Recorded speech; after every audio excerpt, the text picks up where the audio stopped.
All right, good to go. Welcome, everybody. Great to see so many familiar faces back, and a warm welcome to those that are new, both here as well as online. We do, which reminds me, so that I don't forget later, throughout the presentation, excuse me, if you have any questions, we can hear you in the room. Please stand up and wait for a mic, and then you get to be a star. So quick housekeeping. There are washrooms on this floor. Men's halfway down this hallway, you do not need a key card. Women halfway down this hallway, you do need a key card. Top security. It's on that table right there. CRIN is pleased to host today's session. Knowledge sharing and networking are core to what we do. And this series is a great example of that. If you're new to CRIN, pull up a real quick slide because I know there's lots of repeat visitors today. And he's going to maybe help make it look like this remote works. There we go. So really high level, federally funded, pan-Canadian, not-for-profit network of networks. So we work with a variety of industry associations, adopters, funders, innovators, and talent development. We have currently funded 66 projects, and we've just announced 11 new ones across 7 technology themes. We actually just hit the 5,000 mark for our members this week across those 5 sectors that I mentioned. We participate in events and panels across the ecosystem and across Canada and worldwide. We've got discussion groups on LinkedIn that are available to our members, and then lots of digital resources, including the Oil and Gas Innovation Ecosystem Map and Dashboard, Network Events Calendar, Innovation Central Technology Showcase, which is going through a major overhaul right now, member directory and resource library, and then of course the CRIN newsletter. So membership is free. Just scan that QR code to join, or you can come and talk with one of us afterwards and we can answer any questions that you have. So one of the reasons that we are here, the only reason that we're here today actually, is for this wonderful presentation. It's session 4 of the EnerNext seminar series on clean tech commercialization, focusing on carbon credits and process byproducts. EnerNext partners bring deep expertise in emissions trading, climate regulation, and commercial law to help clean tech businesses move from innovation to revenue. Our presenter, John Gates, is a founder and partner at EnerNext and is one of Canada's leading clean tech and emissions trading lawyers, with over 35 years of experience and board roles across several clean technology and energy companies. So over to you, John. Thank you very much. Is that working? Okay, I can't hear it very there. That's better. Welcome, everybody. This is our last session in this series, so I'm glad you were all able to make it. We're going to continue with some new sessions in the fall, but we don't know yet what those are going to be. So if you have any ideas of what you'd like to hear in a session or what you'd like a session about, definitely feed them back to us at the end of the session today, because we'll take that seriously and try and build it into one.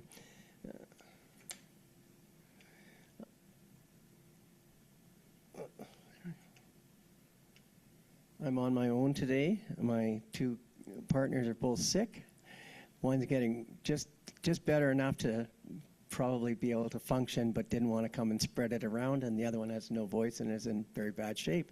So I'm happy that I've avoided that fate. So today, as I said, it's our last session, and today we're going to talk about carbon credits and process byproducts. We're going to do a bit of a carbon credit 101. What's a carbon credit, regulatory and voluntary markets. We're going to talk about building an emission reduction project and the steps involved in that. We're going to talk about some example projects that we've worked on over the years that relate to these topics.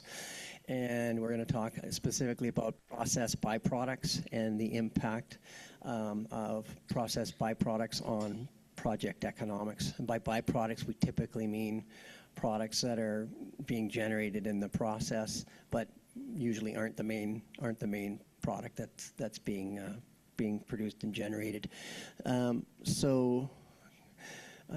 Before we get started, I just wanted to get a bit of an idea of the audience, so I can sort of tailor my comments at least a little bit. I won't be completely a slave to the slides, but who in here is a tech developer? Just put up your hands, don't be shy. Okay, so 5 or 10 of you. Who's a tech adopter? No tech adopters in here today? Maybe some in our remote audience. Okay, there's a few. Nice to see you. Who is a first-time attendee at this event or any of our events? Oh, wonderful. Some new people. Great. And my last question is in one ear, out the other. Forgot what it was. So I think that'll give me enough background anyway. Oh, anybody with regulators or government bodies or funders? A couple of you there. Okay, good. So a good variety. All right.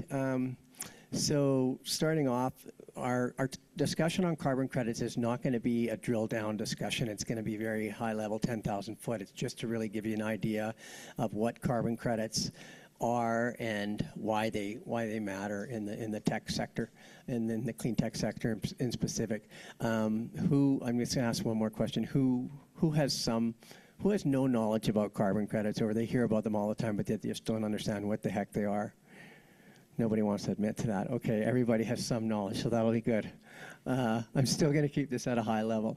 But anyway, so a carbon credit is basically a mechanism or an instrument that represents the avoidance, reduction, or removal of 1 ton of CO2 equivalent. And I'll talk about it in a second, and that credit can be used to compensate a party or parties that are engaging in an activity that reduces emissions.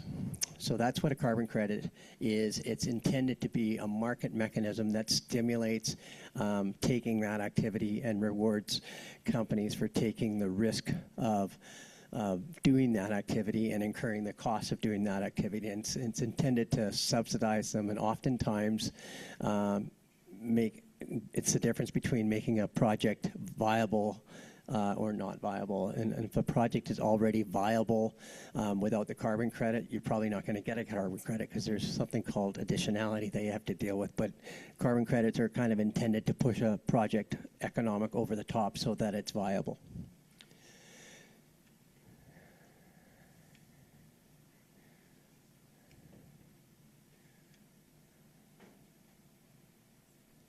Thanks. I'll say next slide because I think our battery's a little lower.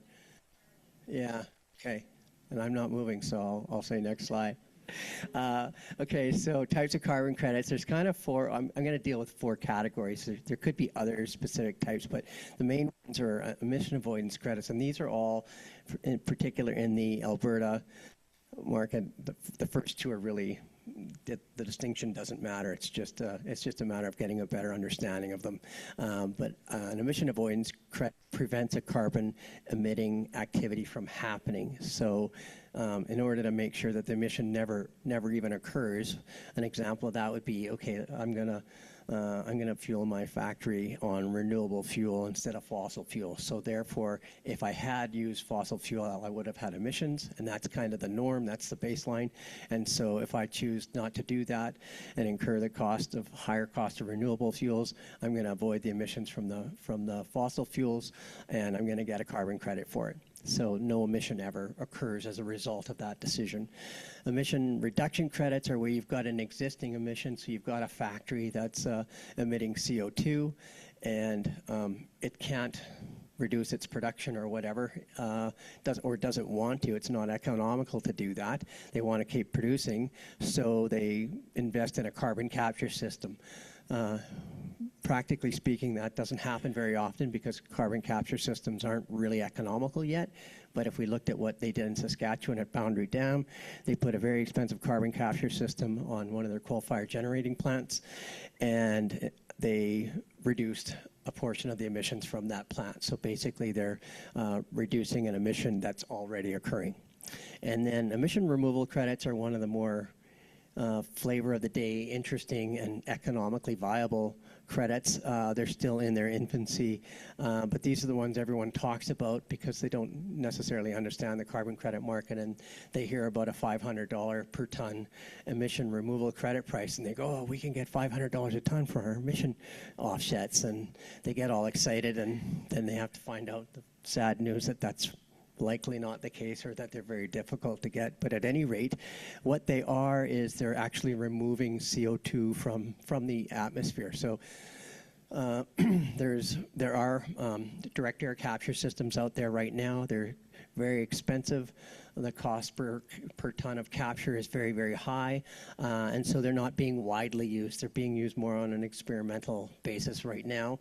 But the good news is that they're out there, and technology for direct air capture is developing, so that when we really do need it, and there's lots of people I've talked to that say, well, we need it now, and they're not using it. But when Armageddon is coming, it's my hope that it doesn't matter what it costs. We're just going to do it and solve the problem, because the alternative's not very good. But that's a whole different discussion. But anyway, examples of emission removal credits could come from activities like reforestation, direct air capture, biomass conversion, and sequestration. And we're going to talk about a couple of, well, at least one of those, or a couple of those today. Next slide. Okay. LCFS stands for Low Carbon Fuel Standard, and that's, I'm using that as a generic term because there's different regulations that all generate different, they're similar credits, but they have different names. So the credits under our Canadian regulations are not called LCFS credits. The LCFS came from, to my knowledge, and I'm going to mention we have an expert on LCFS credits here in the audience today, Keith Knudsen from Bright Spot Climate. And if you have questions on fuel credits, he is the man you want to speak with. So he may hang around if we're lucky afterwards for a drink, and you might want to tap him on the shoulder and ask him your credits. But when we do projects that contain LCFS credit potential, we usually work with Bright Spot or somebody like Bright Spot to help us through that process. So these types of fuel credits, the government sets a carbon intensity target for transportation fuels. Some of these schemes are a little more involved. This is really general, but companies that produce or supply or use lower carbon intensity fuels earn credits for being below the target carbon intensity limits. Companies that exceed those carbon intensity limits have to purchase credits to comply with the carbon intensity targets. Low CI fuel producers and fleet operators can sell their low carbon fuel credits on the open market to create revenue to help them subsidize the cost of what's typically higher fuel costs. Renewable fuel typically sells for higher prices than fossil-based fuel. So it's, again, a mechanism to incentivize low carbon fuel producers and control the amount of emissions coming from transportation fuels. I'm not going to get into specific percentages that are required by the regulations, but again, if you have questions on that, you can ask Keith. Next slide. Okay, so regulatory compliance and voluntary carbon markets. Those are a couple of things we want to talk about because that's where carbon credits get traded. That's where the price of carbon credits gets determined. That's where the acceptance of carbon credits occurs. So regulatory compliance credits are typically governed by statute or regulation. The regulator will set the cap or the threshold for industrial emissions for the whole system. They'll set or they'll approve methodologies and protocols for emission reduction projects to ensure that those emission reduction projects are actually reducing emissions. And they'll approve the registries that are involved in the system and establish credit pricing and credit use mechanisms. So we'll talk a little bit briefly about the Alberta system shortly and just some of these features in practice. And they'll require annual emission reporting and enforce compliance. So for instance, in Alberta, Keith is involved with this at Bright Spot right now. The reason I keep talking about Keith is we just had a little chat before the session, and he was telling me how busy they are right now doing verification for large emitters so that they can get their reports in by June 30th. So typically the regulatory system will have a deadline and require large emitters who are regulated to submit their emission reports. Key regulatory schemes in Canada, at least, are the Alberta tier system, which is the one we all work under. It's usually the one that we, as a firm, focus on. California cap and trade system, California Quebec cap and trade system is another system, very active in California, less active in Quebec. And then in Canada, we have our Canadian federal output-based pricing system, and that's not a terribly active market, but it is a system that has at least had an effect on the Alberta tier system. Next slide.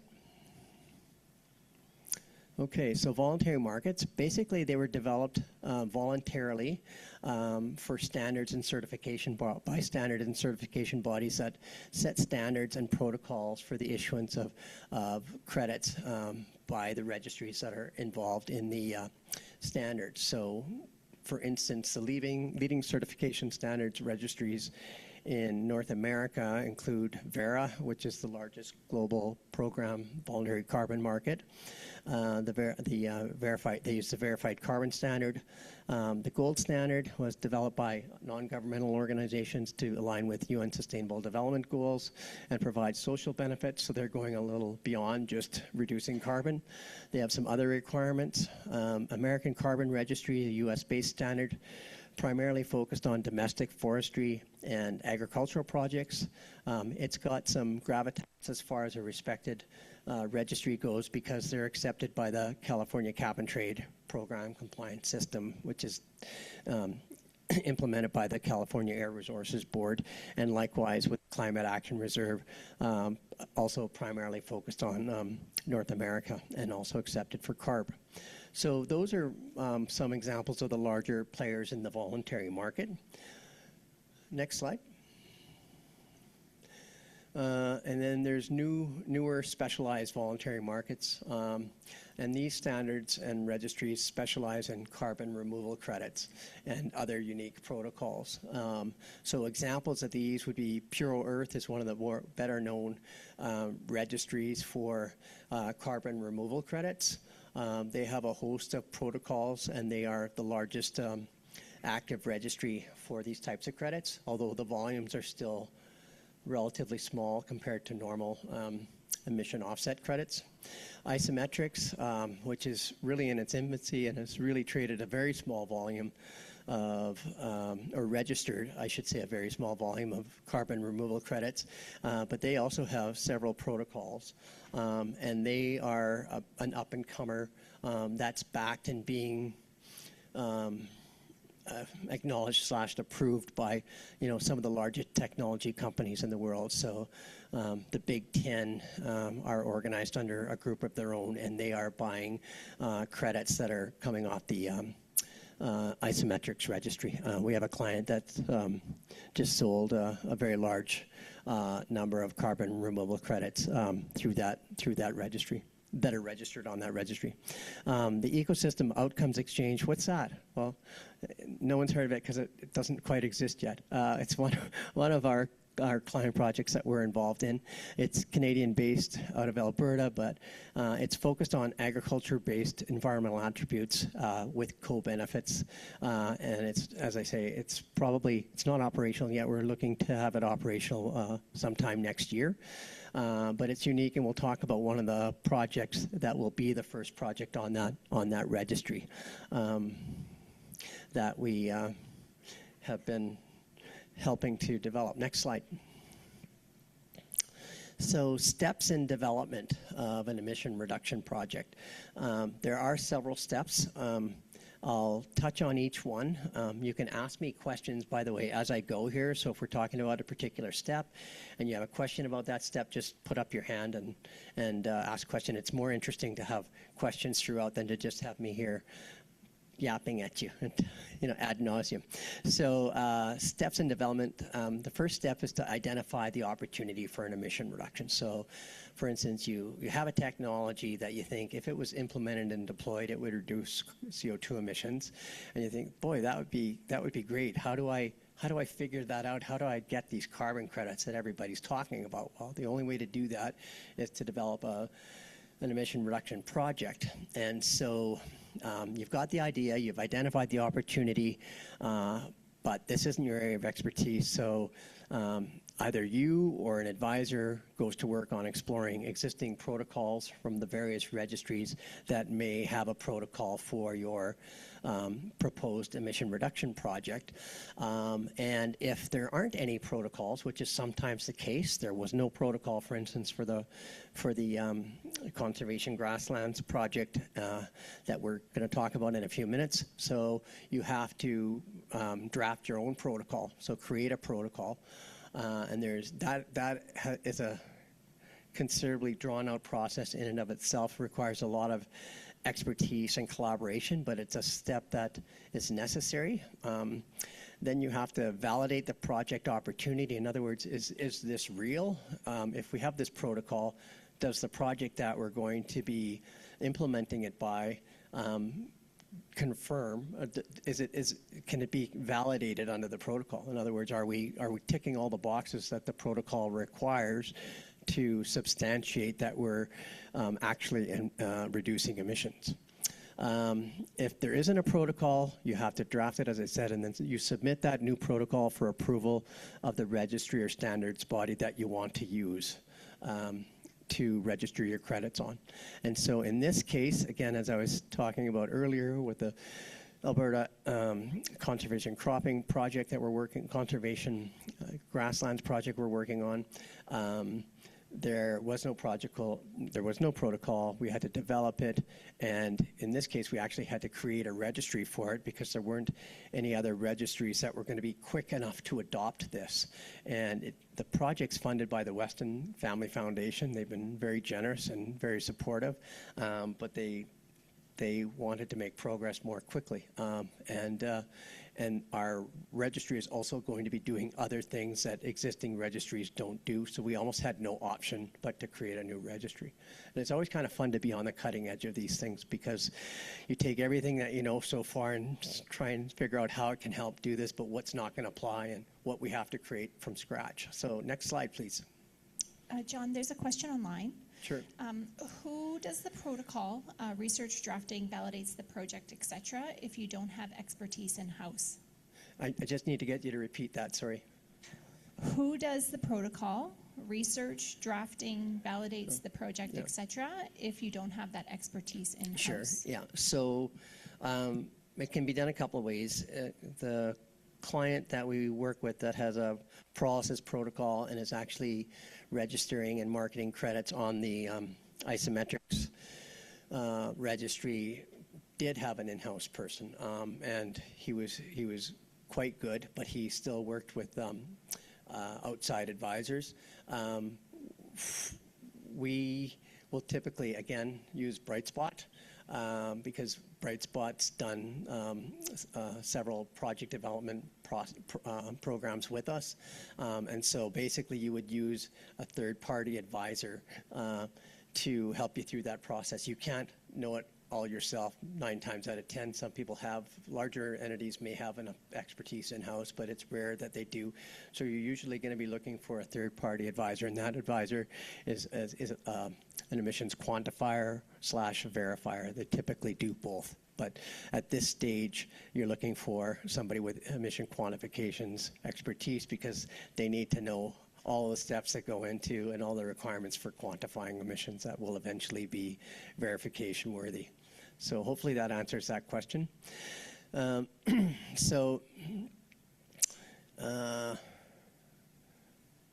think we need to go back to the next slide. Go forward to the next slide, yeah. No. Yeah, okay, great. The next step is to contract with the project participants who, so that you can govern the project credit ownership and allocate roles and responsibilities. So oftentimes, let's say there'll be a technology company that wants to implement or deploy its technology, but they're not doing it in their own backyard. They have nowhere to implement it, so they're going out to the field to implement it in whatever industry it applies to. So for instance, our client had a solar-powered pump to replace pneumatic powered pumps, and it was a new technology. It was when methane emission reduction was just starting to occur, and replacing pneumatic pumps was a big opportunity, and so we went to work with them on putting together a project development agreement that they could use with the oil and gas companies that were going to be hosting their equipment and implementing their technology on site. So that contract typically sets out everybody's rights, what each company is going to, each participant is going to be responsible for, who's going to own the carbon credits is the most critical term in that contract, because in order to get them verified, ownership has to be clear, and how the revenues from the monetization of the carbon credits is going to be split. And typically, sometimes technology developers will say, well, it's our technology, we want all the carbon credits. These guys are just using it, and it's reducing their emissions, so they shouldn't own the credits. Well, there's some validity to that argument. However, the site participants play a role in allowing this technology to get deployed.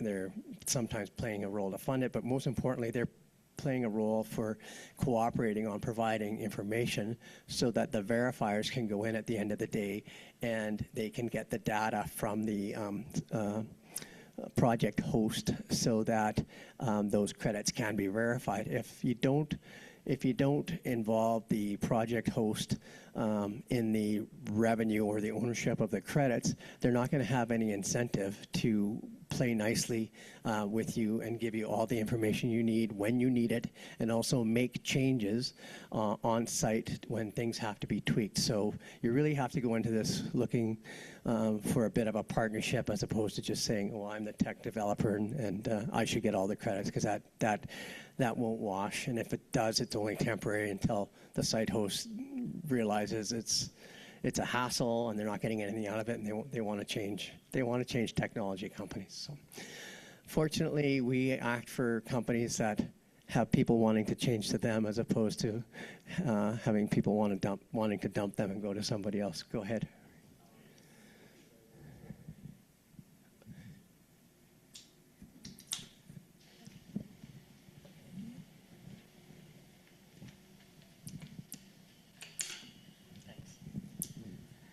Hi. So the way I understand, we need to get verified twice.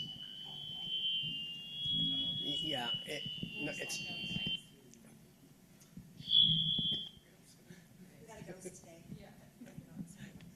Right. So the way I understand, we need to get verified twice. And so what are the kind of costs involved for both kind of verifications, and what are the timelines involved in both of these things? Yeah. So you're not actually getting verified twice, but you need to get your emission reductions quantified. Sorry about that. And so that is done by a firm that has that capability to quantify them. And that's usually where most of the cost is, because there's a lot more work in quantifying and pulling everything together than there is in verifying. So the big project development costs on that side of it is the quantification part of it, because they have to make sure that all the records in order that these emission reductions can be verified, and they have to make sure that all the boxes are ticked so that when it goes to verification, it's going to pass.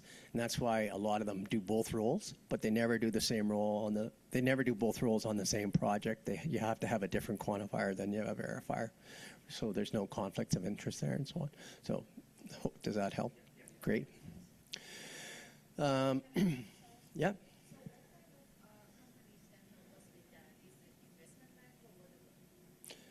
No, they're really, I'd almost call them engineering companies. So the question was, what kind of help companies can help do that?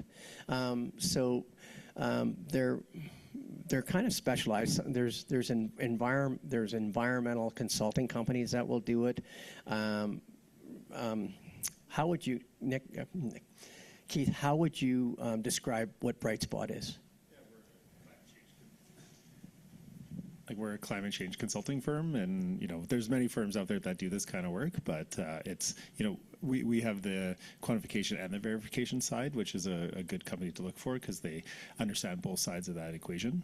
So yeah. The one thing they typically have in common, these climate consulting firms, they have a lot of engineers inside and people who can count. That's where the expertise comes from. They're not just people off the street who are sort of learning. They really typically know their stuff really well. And in my experience, if you pick the right ones, they're a great value, and they're not nearly as expensive as you might think that they would be, especially on the verification side. Verification, I shouldn't say this too loudly, but it's not expensive as you might think it would be. So in speaking with that, we're going to contract with a emissions quantification, environmental/climate change consulting firm to quantify the credits and build the program. So they build the program under which the credits can be quantified on a repeatable basis. And they try and streamline the information flow so it's as easy to quantify and verify as possible. And then we're going to do a contract with the verifier to verify the credit. So once all the credits have been and the emission reductions have been quantified, then we submit that to the verifier, and the verifier comes in and does its work and verifies the volume of emission reductions, and there will be questions asked and answers provided, and the information has to be there to verify them or they don't get verified. And after that step, once they pass verification, you've got your verification report. You submit the credits for registration or serialization on the registry. Along, with your project documents, et cetera. It's governed by how each registry works, but it's pretty much a similar process amongst all of them. And then once the credits are registered and serialized, you can sell the credits, monetize them, we call it, or you can submit them to the registry for retirement if you plan to use them for your own compliance. So, for instance, lots of large energy companies here in Alberta will undertake activities that reduce their emissions from their operations, and they'll get something called an emission performance credit. They can keep that and use it for subsequent year compliance, or they can monetize it, put it on the market, and sell it to somebody else, or they can just use it to make sure that if it's an emission reduction, they can just use it to make sure that they have met their compliance by retiring it. Next slide. Okay, so now we're getting into something that will be a little more interesting and a little less technical. We're going to talk about some examples of projects that we've worked on that kind of put all the things we've just mentioned into practice. So this is really one of the most interesting projects I've worked on in my, I don't know if it's, let's just say 15, it's going on 20 odd years of doing this, not quite. And it's a grasslands conservation project, and it's really interesting because it's a project that is going to do a lot of good, and it's always fun as an ancillary benefit to whatever it is you do in life if you're actually doing some good in the process. And this one warms my heart kind of to be involved in it. It's a bit of a pet/passion project. The project was funded by the Weston Family Foundation, as I mentioned before, and they asked us to develop a new registry specifically for the project because there was no registry that existed to register the types of credits that they wanted to go after. So they wanted to go after more than just carbon credits. They wanted to go after more environmental attribute credits. So credits such as biodiversity and all sorts of things related to it. And I'll get to what some of those things are. But there's much more benefits to the project than just reducing emissions. But what we found at the early stages is we're ahead of the curve, and there's really no market as of yet just for those types of credits. So I can't go out and sell a soil biodiversity credit. No one knows what it is. They don't know what it's for. They're not obligated to buy those types of credits. And so we're setting up the system to eventually build those sorts of credits, but we had to sort of default back to emission reduction / carbon credits to get the thing up and going and to generate some revenue to be able to sustain going to the next stage. So we developed a new registry. We developed a new quantification methodology for carbon sequestration. There'll be further quantification methodologies for the other environmental attribute credits that we're looking to do. And the existing system that we are using for carbon sequestration quantification is different than what's out there today. And one of the big problems right now with carbon sequestration credits in the agricultural sector is that they're largely based on estimates. And grasslands conservation projects, what that means is, I'm going to get you to play the video a little early maybe, and then we'll come back to this because it'll give us some context. But right now, the world is losing a lot of its grasslands, and they're being converted into croplands. And unfortunately, croplands don't do anything close to what grasslands do in several different categories. And so this will give you a little bit of context as to why grasslands are so important and why this project is so unique.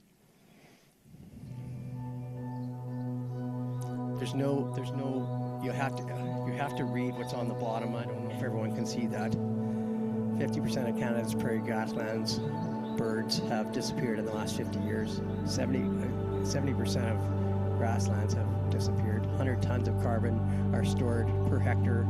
That's a third of all land-based carbon in the world.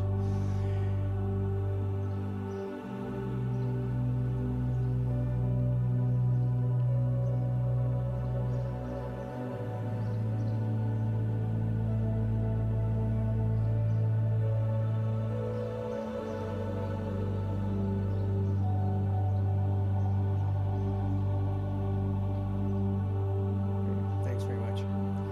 So, dry those tears. Just kidding. But when you watch some of these videos that are on that subject, you hear interviews and stuff, you really go, "Wow, I had no idea.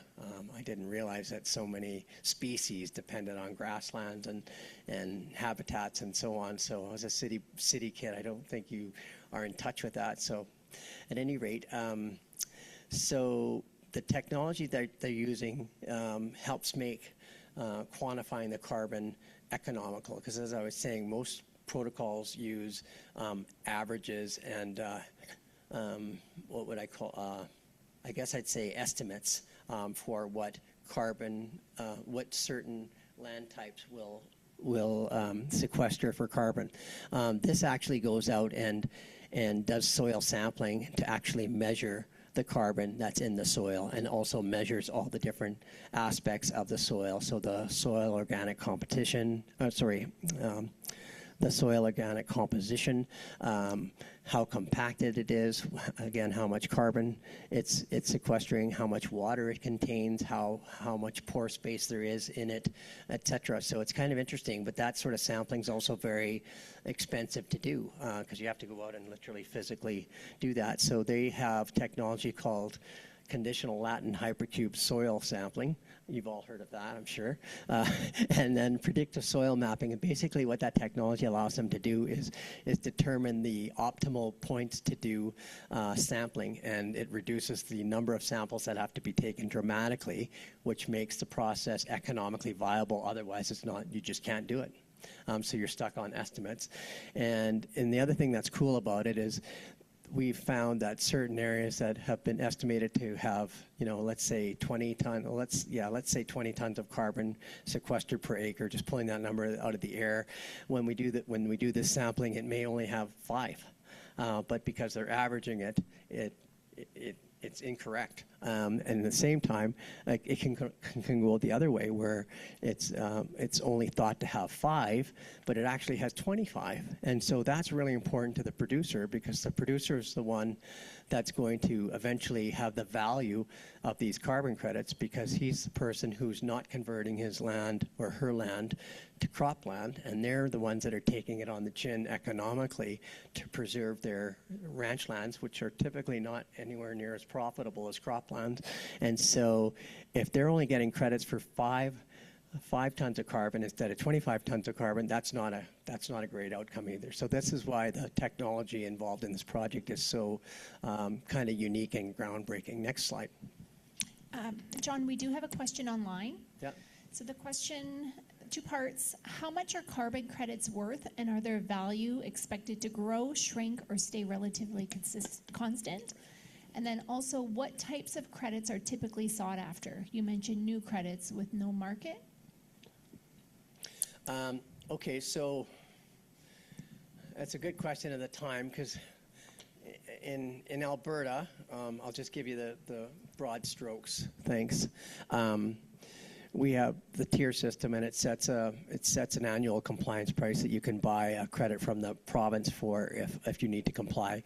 There's 2 ways you can comply. You can buy credits from the province at $95 a ton, or you can buy them on the offset market or the EBC market. And the price for those right now is $30, give or take $30 a ton. So there's a huge disparity. It's hard to predict and project carbon prices. And they vary greatly in markets. So that's regulated prices tend to be higher than voluntary market prices, with the exception of those carbon removal credits, which are blowing the doors off pricing, and they are voluntary. They're not regulatory, so that's the exception to the rule. But the one thing we have going for us as far as being able to estimate or project carbon prices is the new regulations that are coming in as a result of the federal Alberta discussions on emission management and control, is that they have set a floor price effective in 2030 of $60. So we don't know what's going to happen between now and 2030. The price could stay the same. It could go up. We've got an oversupply in the market that's making our credits very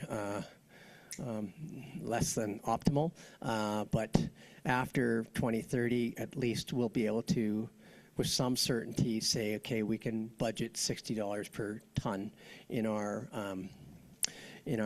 financial models, and that will really help.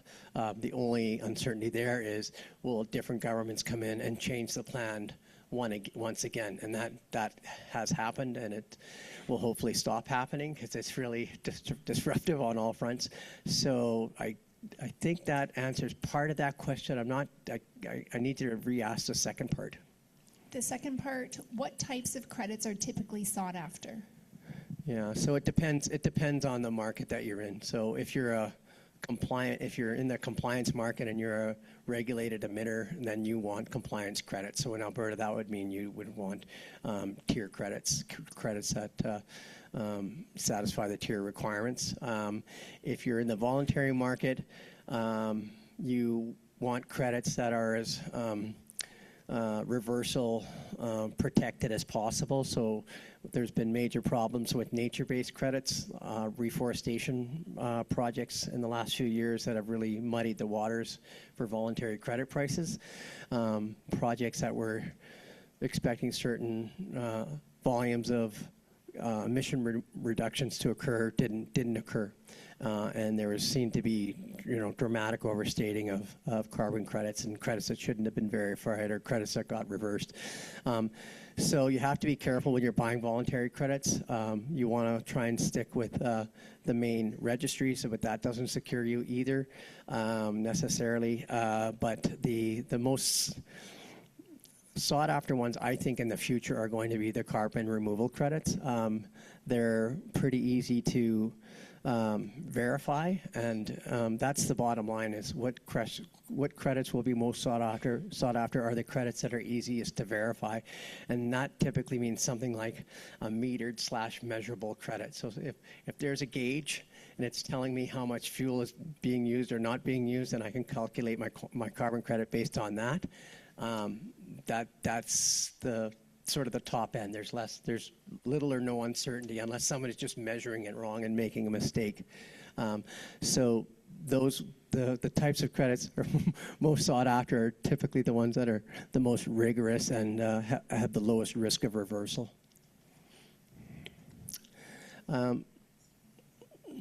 So just back to this grasslands conservation project, just about a wrap on this one is the other thing that the soil sampling helps determine is, as I said, soil organic composition and biodiversity, which supports other critical ecosystem and environmental functions. Better soil organic composition means more flood mitigation, because typically there's more airspace in the soil for water to flow through. So you're not having floods because the soil can't absorb the water in where you have heavy rainfalls, etc. Drought mitigation, it's just the same thing but the opposite. Better soil organic composition means you're going to have more water content in the soil and soil that's able to retain more water. And so the idea behind credits here is that there are stakeholder groups out there who can benefit from these projects, i.e. insurance companies. Insurance companies who have to pay out flood claims can benefit by buying these sorts of credits, because it's going to mean that they're going to be stimulating and catalyzing this market and this activity, which is the reason that all the tech companies are buying those carbon removal credits, because they're the ones that they know at the end of the day with their massive data centers, et cetera, are going to be the subject of a lot of scrutiny. And so they're the ones that are investing way more money than they should be from a market basis on catalyzing that carbon removal credit. So this is along the same ideas, is that insurance companies and other people that are affected by these things have a reason to actually support this market and support the development of these credits. And that could even be, hunters, etc. I mean, they want grasslands retained because it makes for good hunting, and that's why you hear so much from Ducks Unlimited. Ducks Unlimited is massively supported by hunters, but it's also supported by environmentalists who want to maintain grasslands and wetlands, etc. So that's all that I'll say about that. I'm happy to discuss it afterwards or answer any other questions if I haven't answered them, but we'll go to the next slide so I can stay on time. I've only got about 10 minutes left here. So this is another interesting project which involves bio-waste being converted to raw bio-oil and eventually converted to renewable fuel. So it's a conversion of food processing waste products into basically a bio-crude. And the interesting thing about this is that in the opening years, this bio-crude without upgrading and refining isn't really worth anything. But it attracts a carbon removal credit, because what they're doing is they're taking something that's already in the environment that contains carbon, and rather than having that burned, creating CO2 emissions, or turning in, decomposing and turning into methane, they basically take it out of the system so that will never occur. So they take it out of the natural carbon system. And what these people are doing is they're using I'll call it a pyrolysis technology. That's not exactly what it is, but they're pyrolyzing, or let's say processing these food product waste. It's basically an agricultural product, and they're turning it into a biocrude, and then they're injecting it into a underground storage cavern to never see the light of day again. So it's almost like, how you capture CO2 out of the air and you put it in a old oil or gas reservoir, never to be seen again. It's the same thing, except for they're taking the liquid version of that and sequestering it. So it's interesting because there's no value coming out of that other than removing the CO2 from the atmosphere, from the carbon cycle at this stage. But the cool thing about it is they eventually plan to implement bio-oil upgrading so that they can eventually turn the bio-oil that they're producing into a very valuable renewable fuel, but they're not at that stage yet. So by having this carbon credit, opportunity. It's basically funding them for the first couple of years through to the point where they can start producing commercial grade biofuel. And so without these credits, that probably wouldn't happen. And without the extremely high value of these credits, it definitely wouldn't happen. These, when I've been spending my whole career trading credits at $13 and now $30, we traded as high as 50 some dollars at some point. But then I see credits trading for $500, $600, $700. That's a game changer. That totally changes the economics of projects. And that's available right now in certain cases. It's not, I wouldn't say it's widely available, but it is out there and it's developing. Those prices won't stay that high forever because it's just this is a market capitalization stage where people are paying inflated prices to develop the market. But get in while the getting's good. So anyway, so they're able to take advantage of that. They got a multi-year offtake agreement for over 100,000 tons for the credits that they produce over the next 5 years. Those credits, as I said, are a major source of revenue. They're 100% of their revenue in the first couple of years before they start commercializing their biofuel. And the processed byproducts, bio-crude and biochar will grow to 75% after that. So their process will create upgrade fuel and biochar, both of which are fairly valuable. The renewable fuel is definitely going to be valuable, but the biochar is becoming more valuable, and one of the reasons is it's needed out there. The other one is that biochar now attracts those carbon removal credits that are very, very valuable. So it's biochar is kind of my new friend these days. Yep. Can I give you the mic?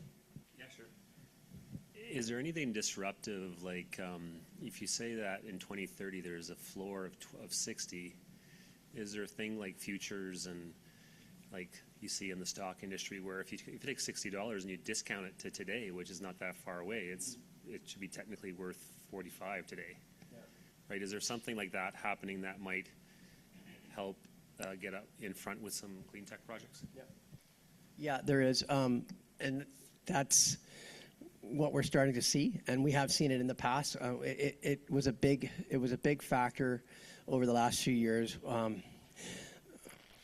Regulators make mistakes when they design these programs, and they don't quite anticipate all the ramifications of the program. So when they announced that prices were going up in such and such a year, all of a sudden everybody started, instead of using their carbon offsets for compliance, they said, why would I use this offset for compliance today when it's worth $45 when I know that in 5 years or 3 years that price, in this case it was within 2 years, that price is going to almost double or more than double.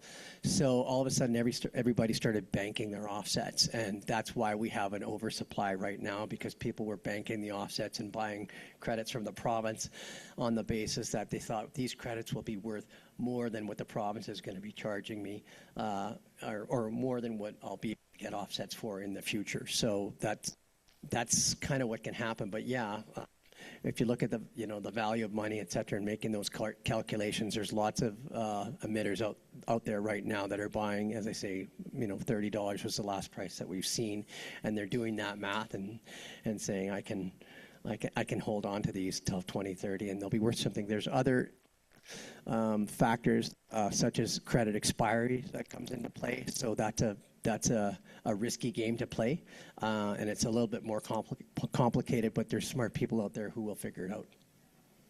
Hopefully that answers your question. Did I hear another question? No? Okay. Hearing things. So we can go to the next slide.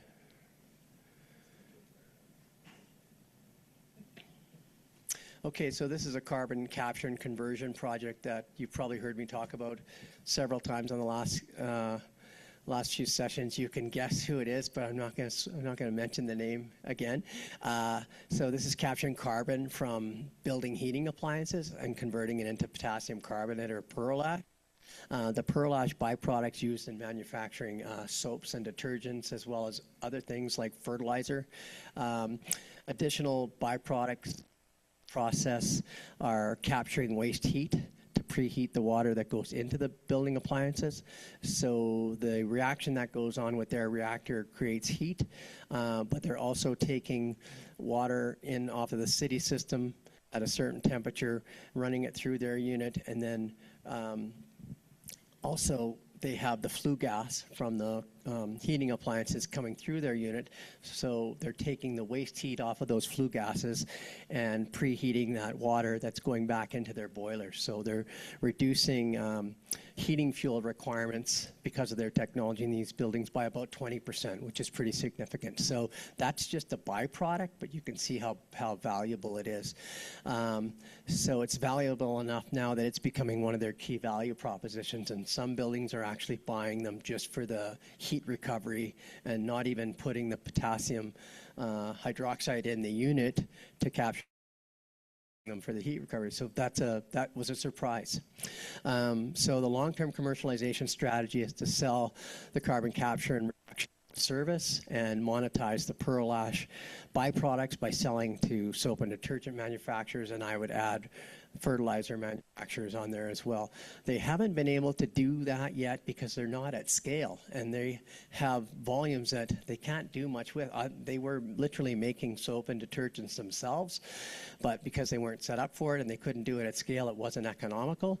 They still make soap and detergents through using contracted services to do that, and there's still grocery stores and corporations that buy that soap, but it's more so for marketing than for anything else. But when they start producing commercial volumes of pearl ash, now all of a sudden they can sell it to large detergent companies, to large soap companies, to large fertilizer companies, and now their economics change dramatically because that byproduct now becomes the key.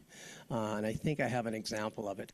And carbon credits haven't been a big source of revenue for this project because they're not at scale and their carbon units don't generate commercial volumes of emission reductions, so they haven't been able to monetize carbon credits yet. We can go to the next slide. This is an interesting one. This technology company is pyrolyzing sugarcane bagasse and converting it into renewable diesel and sustainable aviation fuel. And so they do it through a combination of pyrolysis and then taking the pyrolysis oil, I guess I would call it, and upgrading that into renewable fuel and eventually sustainable aviation fuel as well. They have shot the lights out on the performance characteristics of their renewable fuel at their 1-ton pilot plant, and now they're looking to go towards a 10-ton plant that will be able to generate commercial volumes, and they want to do this in more or less a modular fashion. They were in conversations with major worldwide oil companies that wanted to build billion-dollar facilities using their technology, but the timeline on that was 5 to 10 years before you could get a company of that size to actually implement this, and they didn't want to wait that long, so they're now changing their strategy and going to doing modular processing so they can set up wherever they want. Wherever there's a supply of feedstock, they can set up a 10-ton unit, and eventually that'll probably go to larger units. But the cost of these units relative to anything I've seen is ridiculously low, and there'll be people who buy or run these units will be making really decent cash out of it, provided that the 10-ton units work. And we won't know that until we have a 10-ton unit. So stay tuned. But they're over in China right now talking to manufacturers for the 10-ton unit. So the main products, as I mentioned, are renewable diesel and aviation fuel. The byproducts are processed water and biochar. There's no value to the processed water yet. It depends where It depends where this is done, because if there's a need for the processed water and there's a way to economically purify it, then there may be value there, but they may be able to reuse it in their process as well. But the biochar is a byproduct that does have value, and they can get that value in 3 ways. We can go to the next slide. So the pathways for their new 10-ton per day unit is to use it as activated carbon to treat their produced water. And if you look at the economics on that, they make $1,000 a year in annual material savings. So instead of going out and buying activated carbon and other mediums to process water, if they use their own carbon, they may save that much money. So that's not anything to turn your head. They could use it as a fuel to produce heat for the pyrolysis, and they might have 100,000 of fuel savings using it in that way. It's basically like burning. Biochar is kind of like coal, right? You can burn it, and it provides a lot of heat. It has good fuel value. Or third option is they can sell it as an agricultural soil amendment to improve soil health, and they may get $1 million per year for the biochar soil amendment sales revenue. So we're not talking about super large volumes of biochar, but that's not a bad number for the quantities that they're producing, and they may get about another 1.25 million in carbon removal credits if they were able to get a $500 per credit price. So where these byproducts are really contributing a lot of value. The price of the renewable fuel will dwarf those, but those are very nice to have. So in this case, the best use of the biochar is clearly to use it as a soil amendment. Next slide. So this is industrial carbon capture and conversion. So we're capturing CO2 from industrial flue gas sources and converting it into graphitic carbon. Graphitic carbon byproducts used in some very valuable items such as batteries, supercapacitors, semiconductors, and a host of others. And they have had some challenges.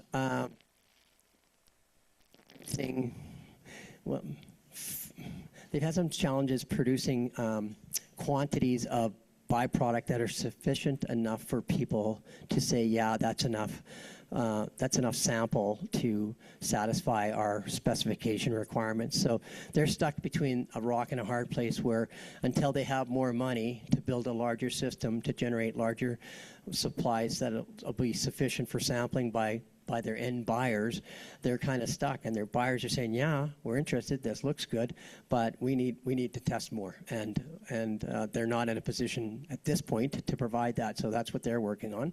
Their long-term commercialization strategy is to provide carbon capture and utilization as a service to large and small emitters for a fee, and then collect and sell their graphitic carbon byproduct.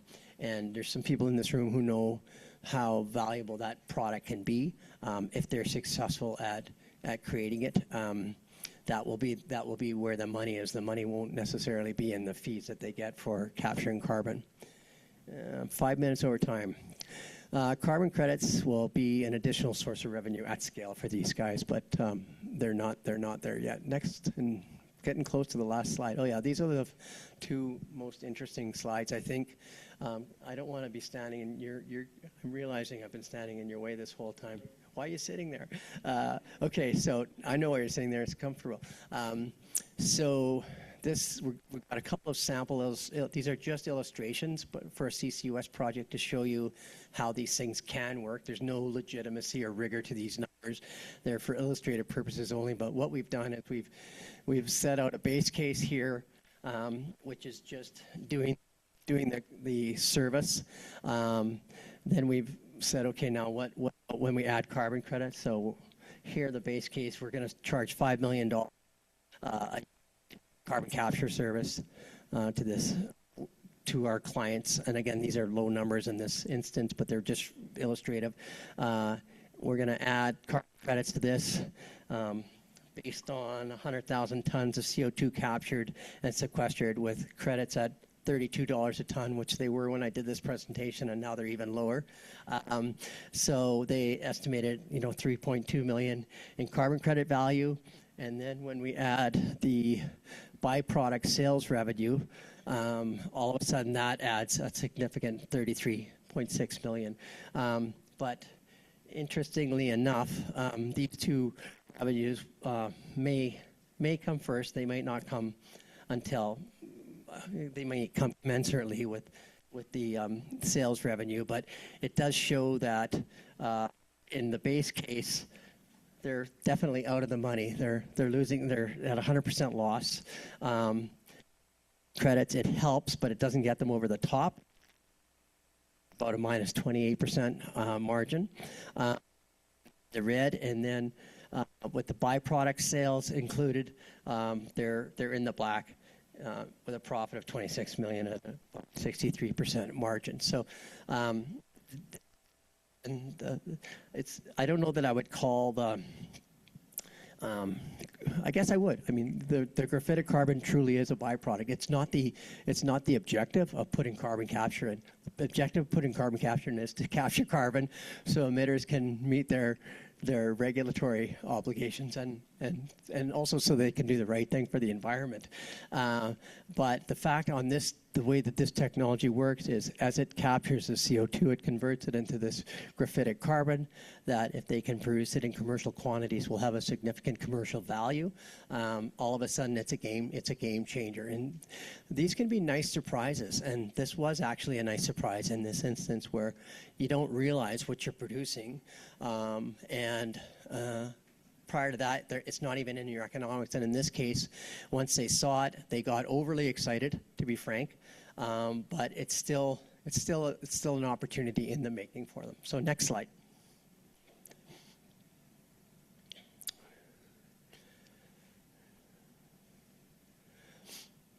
Okay. So I've gone through both. I just have two in there. Yeah. Okay. Great. So. Yeah. Did I cover this one? Oh, this is the next one. Excuse me. Okay, so this is a sample illustration for a pyrolysis project. So in this case, they're not doing it as a service. They're actually off-taking agricultural food processing waste product, and they're pyrolyzing it, for lack of a better word. As I said, that's not quite the technology, but they're processing it. So they're actually paying for the waste product, and in most cases, that waste producer is paying a tipping or a disposal fee for that waste product. But these guys had the foresight to realize that this feedstock is critical to our business. Without the feedstock, we don't have a business. And so instead of saying, we'll take it off your hands, it's a cost to you, which is what most novice business people or entrepreneurs will do. And instead they said, no, we're going to pay you a good price for your waste product from the minute we start operating, and you're just going to agree to keep that price in place, for 10 years, because right now it's worth nothing to you, and it might be worth something to you once we establish a market for it, but we don't want to get dinged for that. So we've been able to enter into a long-term supply agreement for the waste product. We're paying them for it, but they're not making money helping these people by taking their waste product. So there's no base case here. It's all costs, and definitely in the red. We add carbon credits to it, and in this context, this is the big factor. This is their number one revenue generator, and this is where this is in year 3, and then the first 2 years, as I said, this is in year 2. Sorry, they're making only carbon credit revenue. They're not making any revenue from their ultimate product. And so they've got total carbon credit revenue of 10 million. Their costs are much lower. They've got an 87% margin just on their carbon credits, which is fantastic. And these are contracted. This is not a joke. Like, we've got major buyers. As I said, the top 10 tech companies in the world are buying these credits. So these credits are already contracted. Some have been delivered. And when you add their I'm just trying to see if I've got, oh yeah. So then after a couple of years, as I said, they have now been able to grow to have their renewable fuel upgrading in place, so they can convert that very crude bio oil that they're simply injecting into underground storage, never to be seen again, into a valuable renewable fuel. They'll have had the capital internally generated by these carbon credits to do that. And so now they actually have a valuable renewable fuel product that jacks the economics significantly more. And so now we've got a higher profit margin, even we're at 96%. Now again, that's just an illustration. You can bet your bottom dollar that number is going to end up being a lot lower. But before we take in some of the complexities and the what will go wrongs, and we look at our bit of a rosy situation, which this definitely is, the whole point of this slide isn't to be accurate. It's just to show the potential of the opportunity. And as I say, these numbers, we only know that they're not correct, but they're indicative, I think, of what this project will generate. And so real hats off to these guys. And one of the interesting things about them is their carbon expert was in-house. And I don't know if they just caught him straight out of school or what, but he was the person who kind of came up with the whole idea and suggested that they go and try and find carbon removal credits. And our role was simply to help them contract those credits.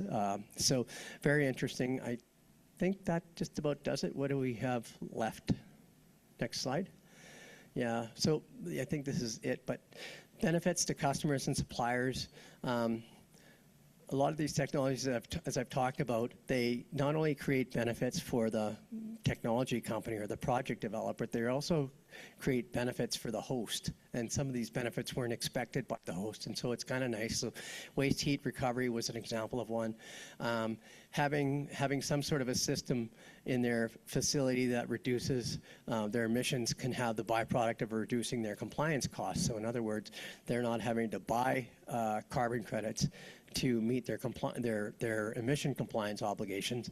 They're generating less emissions because of the technology that they put in. There could be avoided disposal or treatment costs as a result of having the technology in your facility. And the perfect example of that is the offtake provider for that last example I showed you. They're currently paying to dispose of their waste products, but now they're going to be paid for it. So that's a great development for them as a result of this project. Process use waste products instead of disposing them at a cost, that as well. Utilization of byproducts in your operations, and dual purpose technology processes. So some carbon capture systems also capture NOx and SOx. So you don't have to have a separate NOx and SOx scrubbing system if you've got one system that does it all. There's those sorts of ancillary benefits that can come to the project. And I think this next slide should be our last one. Pricing byproducts. Sorry for going a little bit over. The pricing process can be difficult, and this is probably an important slide. That's why I'm not going to skip it, because it's typical to have a lack of market transparency for a lot of byproducts. Biochar is a great example.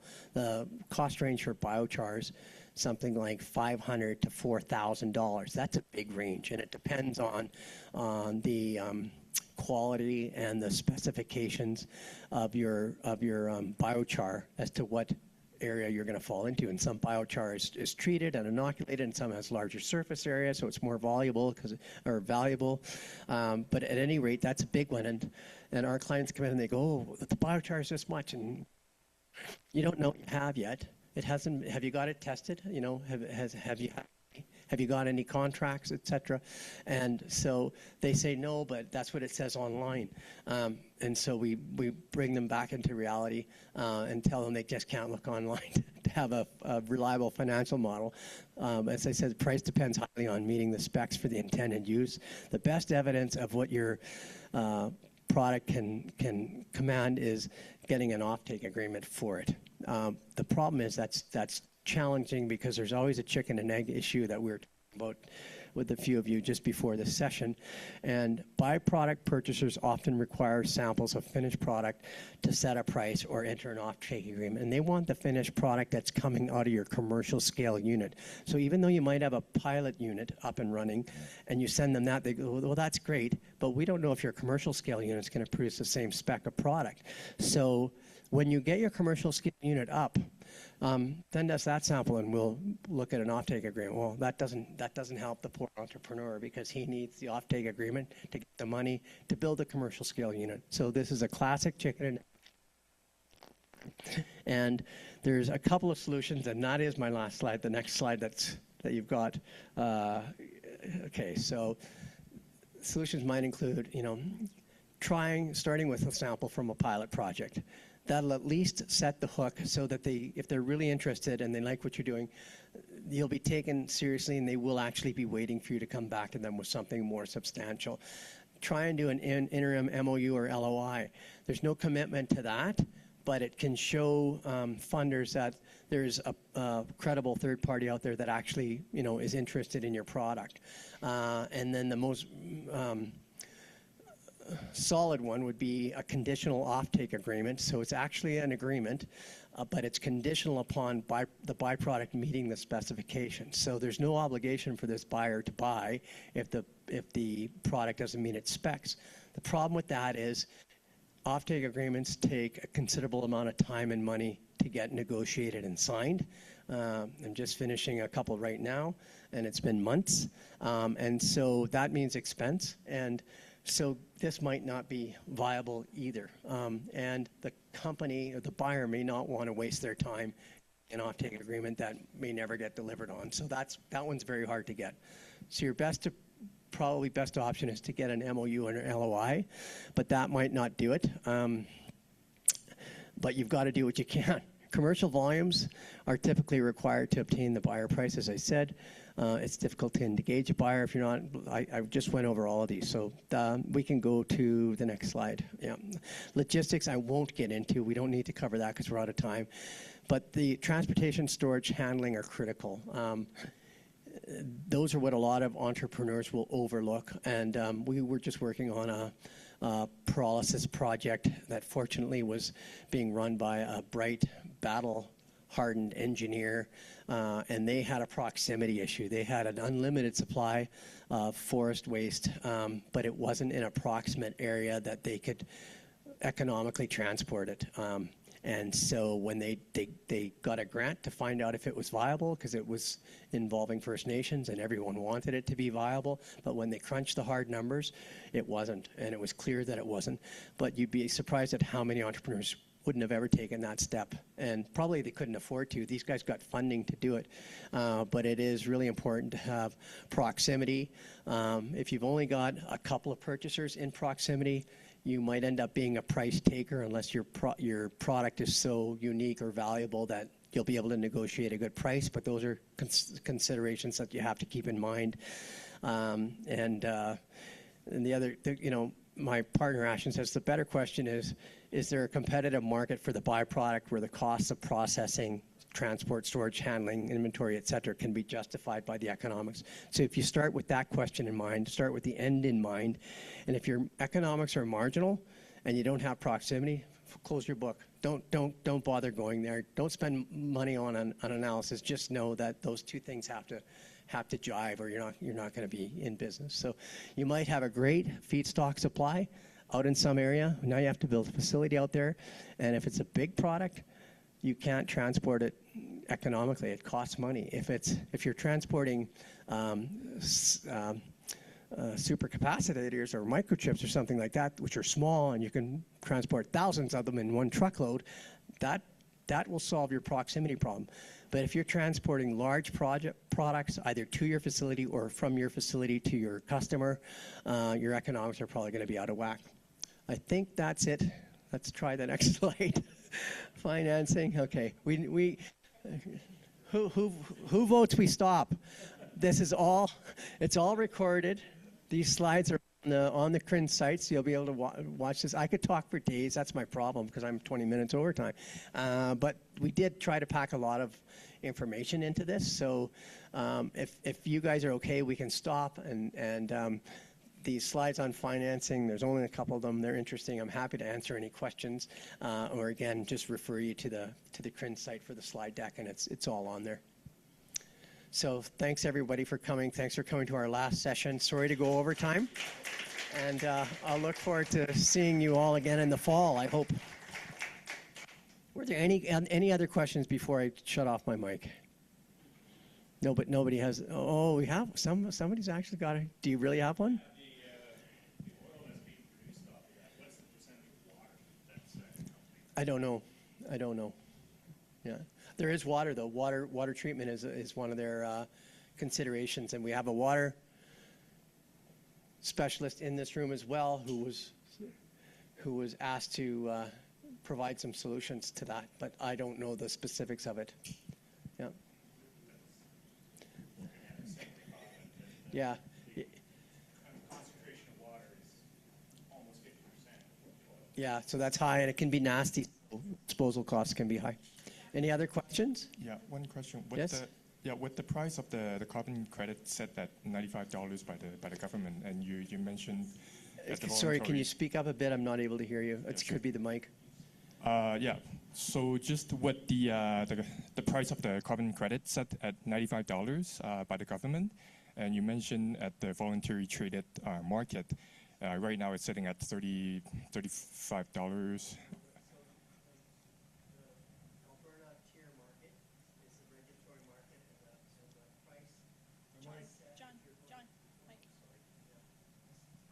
The price that's set if you want to buy a technology fund credit from the government to comply with your obligations is $95.